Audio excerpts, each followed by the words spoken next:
Hello guys, this is Bharat. Welcome back to my channel explore with Bharat. ఎలా ఉన్నారు? అందరూ బాగున్నారు అనుకుంటున్నాను. I'm fine guys. ఈరోజు వచ్చేసి మనకి ఒక మంచి అద్భుతమైన వీడియోతో మళ్ళీ వచ్చానండి. మనకి ఫలక్నామా ప్యాలెస్ కడుతున్నప్పుడు నిజాం రాజుకి మల్లన్న స్వామి వారు ఈ గుట్ట మీద దర్శనం ఇచ్చారా? ఇప్పటికీ కూడా చాలా మందికి వెలుగులోకి రానటువంటి స్వయంభుగా వెలిసినటువంటి లక్ష్మీనరసింహస్వామి వారు ఈ గుట్ట మీదే ఉన్నారా?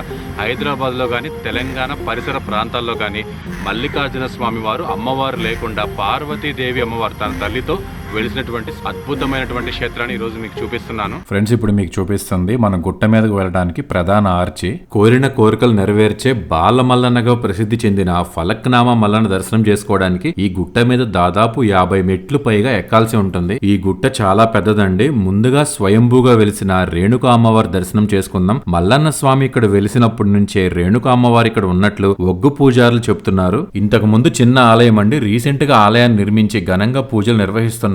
ఆషాఢ మాసంలో గోల్కొండలో అమ్మవారి బోనాలు స్టార్ట్ అయ్యాక ఇక్కడ కూడా బోనాలు స్టార్ట్ అవుతాయి. మొన్న దసరా ఉత్సవాలప్పుడు ఇక్కడ ఘనంగా పూజలు నిర్వహించారు. ఈ దసరా ఉత్సవాలలో జనం గుట్ట క్రింద వరకు నిండిపోతారు. ఫుల్ రష్ ఉంటదండి ఇక్కడ. అమ్మవారి దర్శనం తర్వాత కొంచెం పైకి వెళితే మీకు ఒక గుండు అంటే పెద్ద బండరాయి కనిపిస్తుందండి. ఆ గుండు వెనకాల ఫలక్నామా ప్యాలెస్ కనిపిస్తుంది చూడండి. ఆ బండరాయి లోపలనే మల్లన్న స్వామి వారు బాలమల్లన్నగా వెలిశాడు. నిజాం రాజు ఫలక్నామా ప్యాలెస్ కట్టేటప్పుడు ఈ గుండుని పగలగొట్టడానికి ప్రయత్నించినప్పుడు స్వామి వెలుగు రూపంలో నిజాం రాజుకు దర్శనమిచ్చాడు. మీరు ఈ గుండుని పరిశీలిస్తే పగలగొట్టడానికి ప్రయత్నించారనే ఆనవాలు కనిపిస్తాయి. రాజు ఈ బండరాయిని తొలిచి స్వామిని దర్శనం చేసుకునేందుకు మార్గం ఏర్పాటు చేశాడు. ఆ తర్వాత అక్కడ ఉన్నటువంటి గొల్లవాళ్ళను పిలిచి ఇక్కడ పూజా కార్యక్రమాలు మీరు చూసుకుంటారని అడిగినప్పుడు వాళ్ళు ఒప్పుకోవడం, ఆనాటి నుండి ఈ రోజు వరకు కూడా పూజా కార్యక్రమాలు నిర్వహిస్తూ వస్తున్నారు.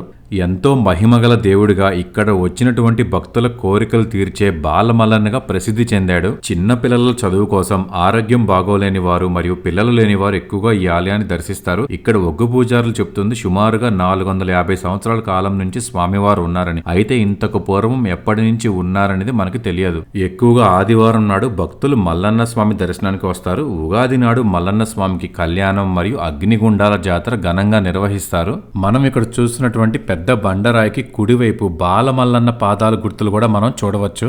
స్వామివారి దర్శనం చేసుకున్నాక ఎడమవైపు గుట్ట మీద కొంచెం దూరం వెళ్తే నరసింహస్వామివారు ఒక పెద్ద బండ లోపల స్వయంభూగా వెలిశారు. ఇక్కడ చిన్న గుండం కూడా ఉంది.